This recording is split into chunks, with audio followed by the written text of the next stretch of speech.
Alhamdulillah wa syukrulillah wassalatu wassalamu ala rasulillah ibni abdillah la hawla wa la quwata illa billah amma ba'du. Yang saya hormati Ibu Direktur Rumah Sakit Islam Aisyah Malang beserta seluruh pimpinan dan karyawan.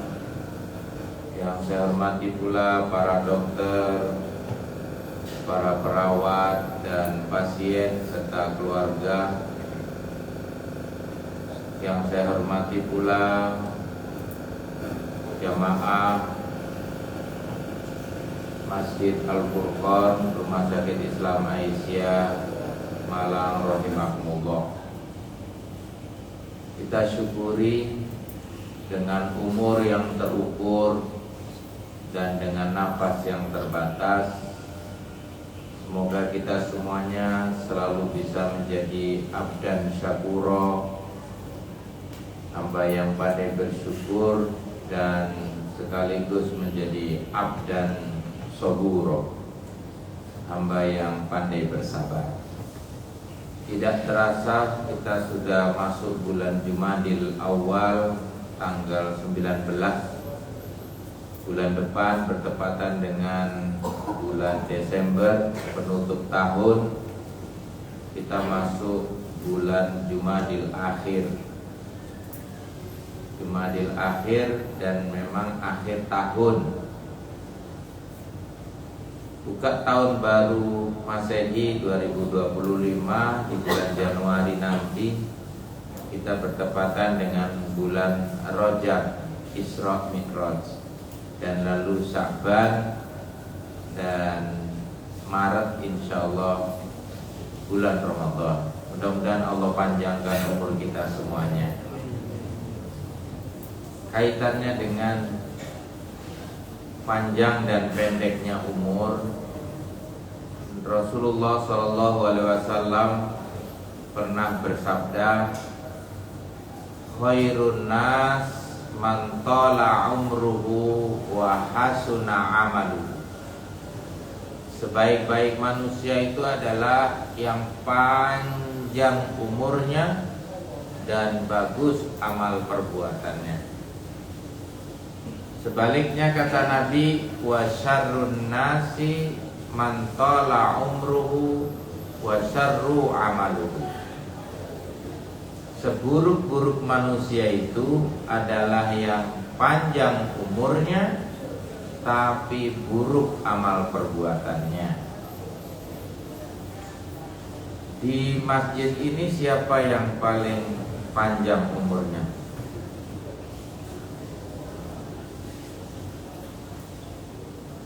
Kenapa tidak mengaku? Biasanya kalau ditanya umur itu pasti dimudah-mudahkan. Dokter Udin itu ya masih muda ya dokter, Masya Allah.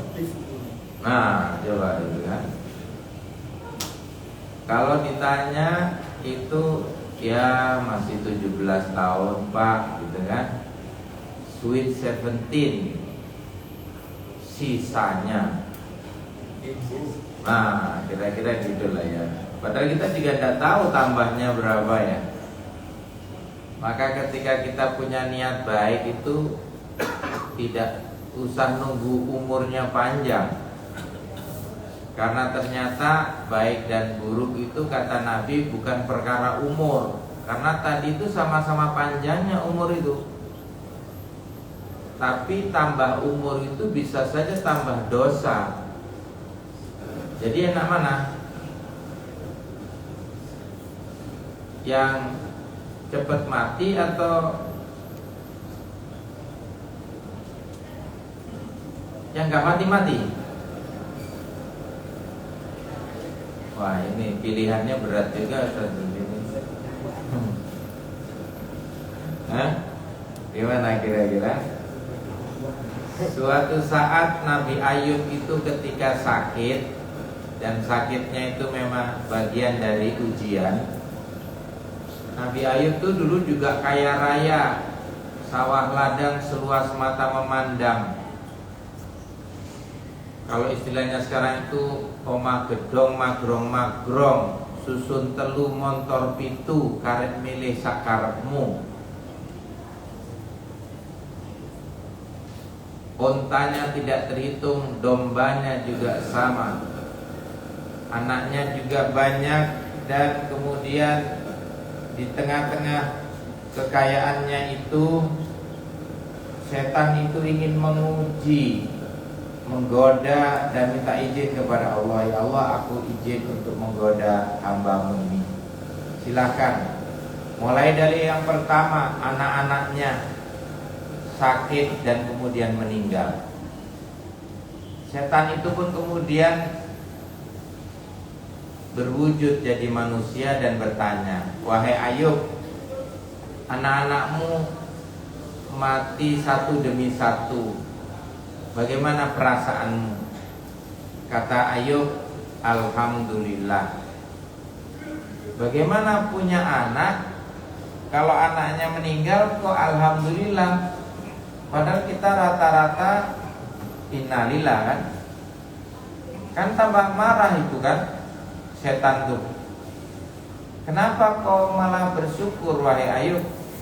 Dulu aku itu tidak punya anak. Setelah aku diberi anak, aku itu mendapatkan beban yang berat.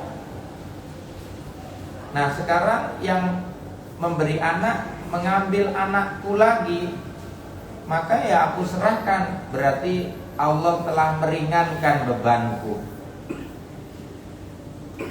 Nanti aku akan ketemu mereka di surga. Akhirnya digoda lagi, sawah ladangnya dikirimkanlah angin supaya semuanya gagal panen. Betul-betul itu porak-poranda semuanya dan tidak ada penghasilan.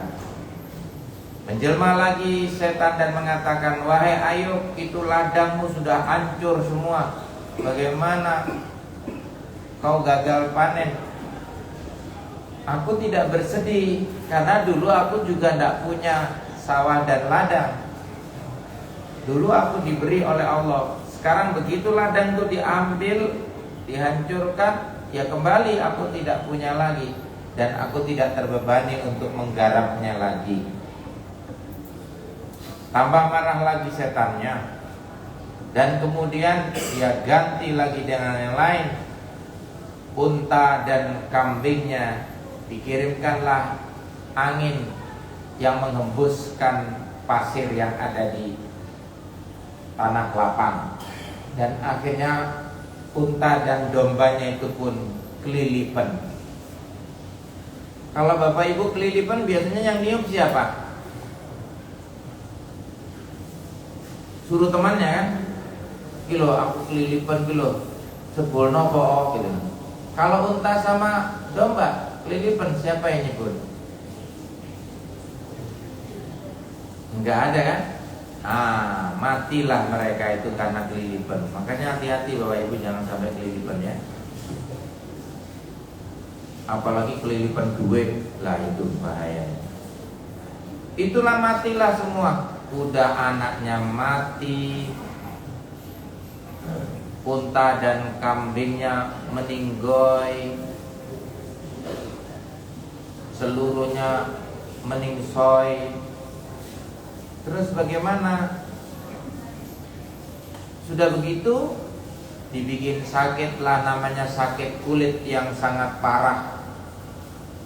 Sakitnya sampai diriwayatkan kulitnya ini keluar nanahnya dan belatung.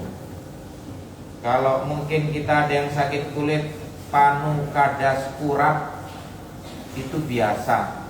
Tapi ini sampai menyebabkan seluruh kampung itu keluar dari kampungnya karena merasa jijik. Itulah mungkin yang dikatakan oleh orang Jawa penyakit patek.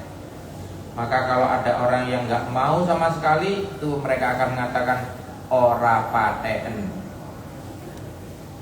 Dari situlah kemudian ternyata ditunjukkan bagaimana keteguhan dan kekuatan seorang Ayub. Dia tidak takut apapun hilang, tidak takut apapun mati, tidak takut apapun sirna. Dan sampai yang terakhir ketika obat itu seluruh hartanya dipakai untuk membeli obat selama 7 tahun. Terakhir adalah rambut istrinya. Ibu, kalau suaminya sakit, kira-kira mau nggak menjual rambutnya? Tuh, kok nggak berani jawab. Jadi kalau misalnya posisi seperti itu, hanya tinggal rambut istrinya saja itu mahkota dan dijuallah, kemudian ditukarkan dengan obat dan gundullah kemudian rambutnya. Begitu memberikan obat itu kepada suaminya, wahai suamiku, ini obat yang terakhir. Ternyata kemudian rambutnya atau kepalanya itu tersingkap dan ditanya oleh suaminya, kenapa rambutmu? Aku jual, wahai suamiku. Kenapa kau jual?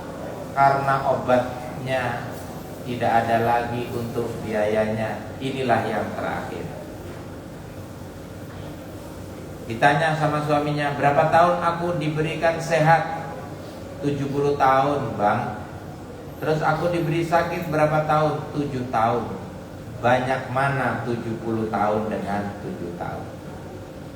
Itulah di tengah-tengah kondisi sudah semuanya hilang dan sirna, anak meninggal dunia, harta sudah tidak ada lagi, sawah ladang sudah hangus, kemudian ternaknya sudah mati, tapi masih bisa mengatakan bahwa bersyukurlah dengan yang 70 tahun dan bersabarlah dengan yang 7 tahun. Mudah-mudahan Bapak Ibu semuanya diberikan rasa syukur oleh Allah Subhanahu wa taala. Walaupun dengan nikmat yang kelihatannya sedikit, tetapi itulah yang menyebabkan kita nanti bahagia selama-lamanya. Adapun yang sakit berbaring di kamar-kamar, tirulah Nabi Ayub, hitunglah masa sehatmu sebelum kau menghitung masa sakitmu. Semoga bersyukur dengan waktu sehat yang lebih panjang dibandingkan waktu sakit kita. Semoga Allah Subhanahu wa taala memberikan kesabaran pada kita semuanya seperti kesabaran Nabi Ayub alaihi salam. Bodong telo merang teles nedon rimo pangeran sing bales. Lah surip wis lunga ora bakal bali ning alam dunya, mbok boleh kula katadosa kula nyuwun pangapura. Bahasa Inggrisnya kecepot kula nemira mung beda salah lopota kula nyuwun sepora. Assalamualaikum warahmatullahi wabarakatuh.